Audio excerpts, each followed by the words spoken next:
The earth groans with labor pains, and we are called to midwife its renewal. The world's suffering is our suffering. When earth suffers, all beings suffer. We cannot love God and mistreat His creation. True love shows itself in care. Ignorance makes us believe we are separate from nature. Wisdom reveals we are one with it. Blessed are those who tend the common home, for they shall inherit a renewed earth. When we awaken to the interconnection of all beings, every action becomes compassion for the whole. Imagine for a moment that two of the most influential figures in human history sat down to talk like old friends. What would they think about the direction our world is heading in when it comes to climate change? What would they say about the responsibility of future generations? Today, in this space, Jesus of Nazareth and Siddhartha Gautama, the Buddha, share their reflections and invite us into deep dialogue and spiritual understanding conversation, where they pour out all their wisdom, each from their own perspective and point of view.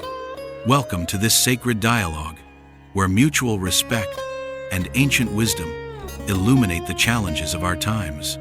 Today we present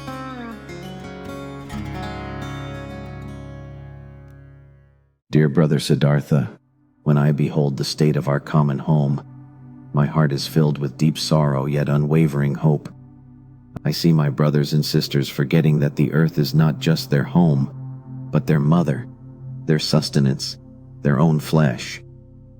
Climate change is not merely a scientific or political issue, it is an urgent spiritual awakening. It's as if the earth herself is crying out, remember who you are. Remember your mission as stewards, not conquerors. It pains me to see how the quest for wealth has blinded so many to the beauty and fragility of creation.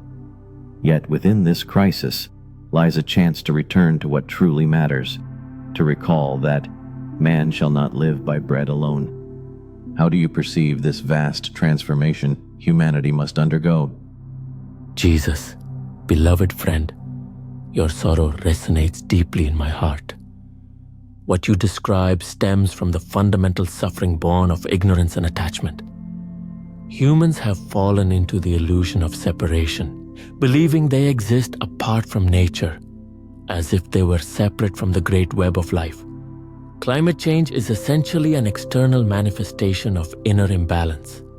When people act from greed, aversion, and ignorance, their actions create negative karma reflected in the world.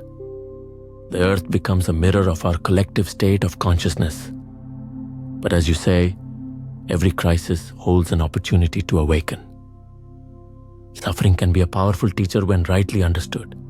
Perhaps this crisis is exactly what humanity needs to abandon the dream of separation and awaken to the truth of interdependence. Do you believe current suffering can truly transform the human heart? Siddhartha, you hit the heart of the matter.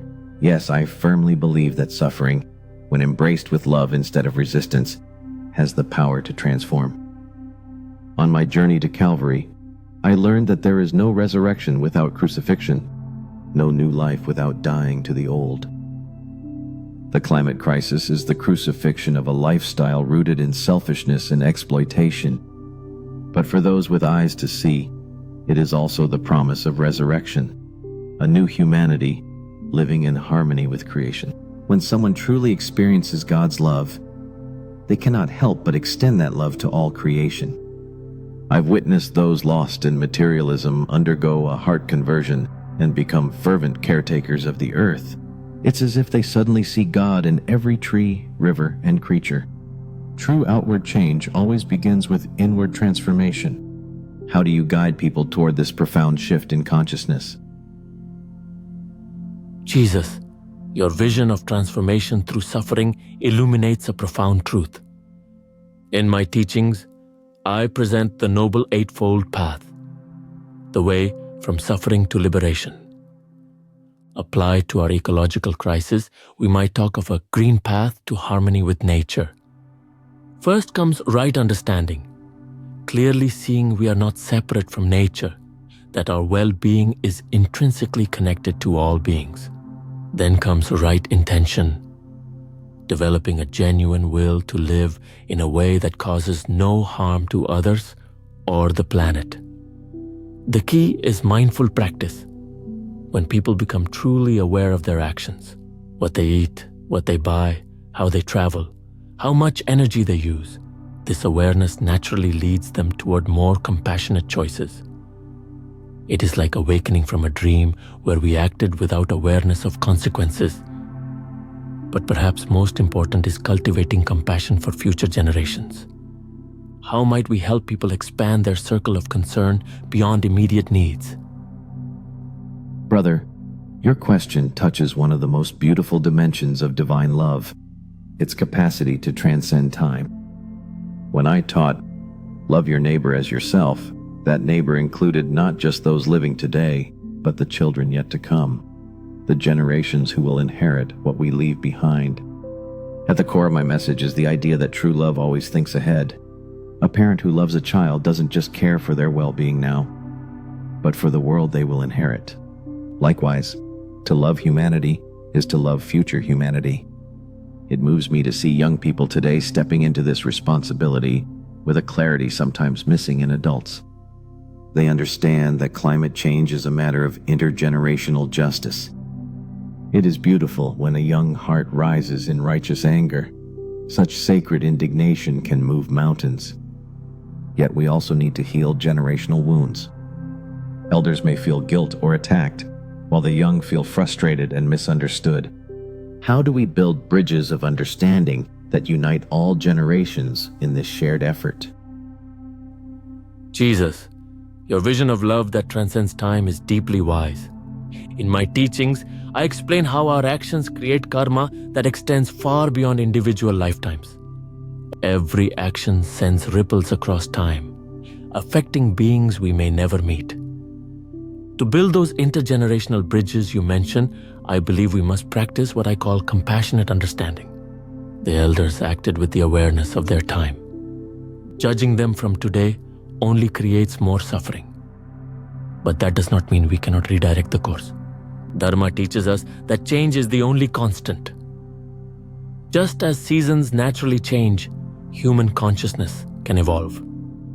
Youth can be spring bringing new life. Elders can be autumn offering wisdom and resources. When we practice deep listening without judgment, when youth express their fears and hopes, and elders share their teachings and admit mistakes, a sacred space emerges where collective transformation becomes possible. What do you believe forgiveness's role is in this healing process? Siddhartha, forgiveness is perhaps the most powerful tool for transformation I know. But it is not passive forgiveness that tolerates injustice. It is active forgiveness that frees energy for right action. When I speak of forgiveness, I do not mean forgetting or excusing the harm done to our planet.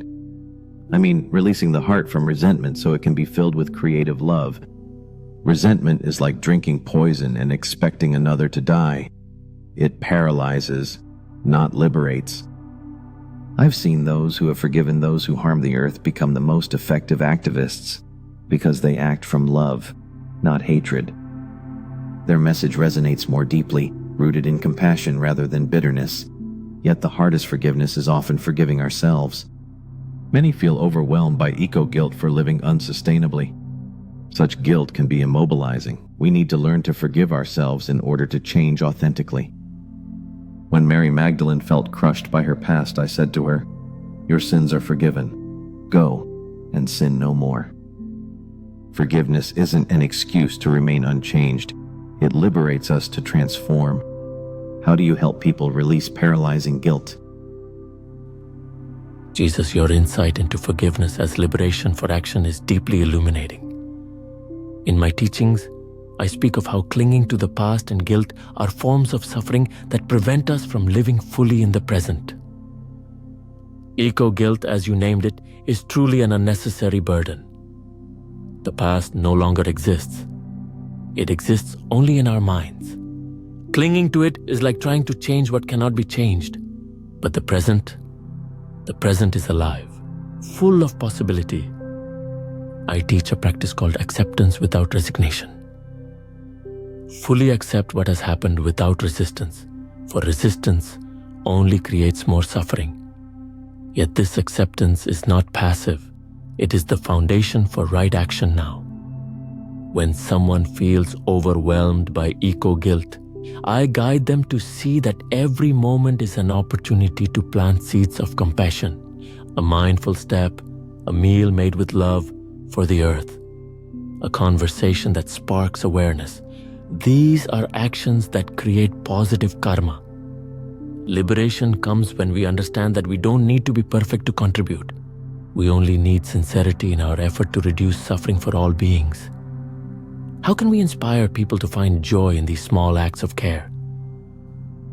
Brother, you've touched something fundamental in my message, the joy born of loving service. I have come that they may have life, and have it abundantly. This abundance is not material, it is spiritual.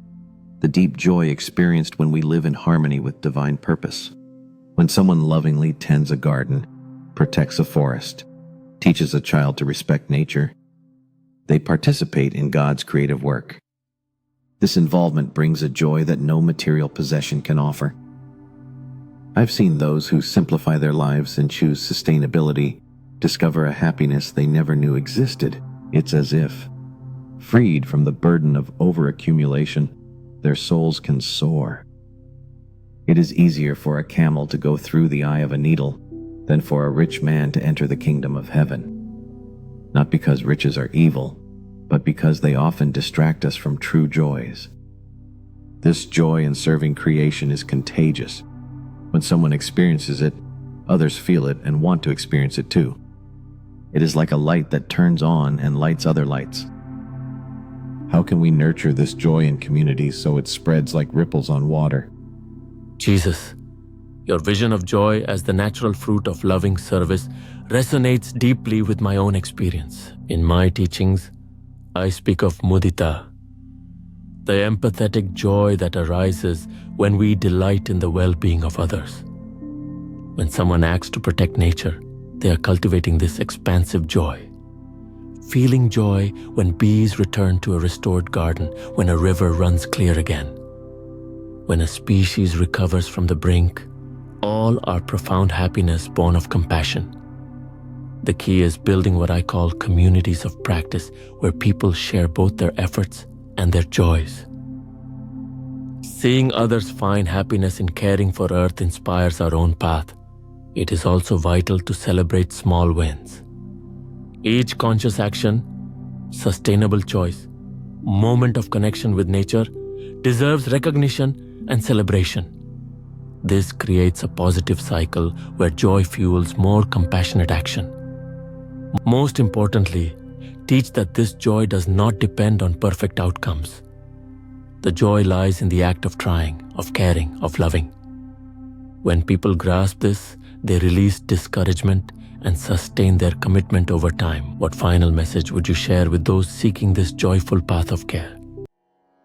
Dear brothers and sisters, tuning in, if there is one takeaway from this conversation, it is this: caring for our common home is not a burden. It is an invitation to discover who we truly are. We are children of Earth, called to be gardeners of hope. You don't need to be perfect to begin. Every small act of love for creation is a prayer, a blessing, a seed of transformation. Start where you are with what you have, and trust that love multiplies all things. May the peace that surpasses all understanding fill your hearts as you care for creation with love. Dear friends, remember that awakening ecological awareness is part of a broader spiritual awakening. Every moment of mindful attention to nature is a step toward personal and planetary liberation. Practice compassion toward yourself and others as you walk this path. True change arises from loving understanding, not judgment or guilt.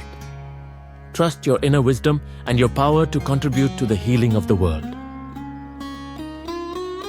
May all beings be happy. May all beings be free from suffering. May all beings live in harmony with nature.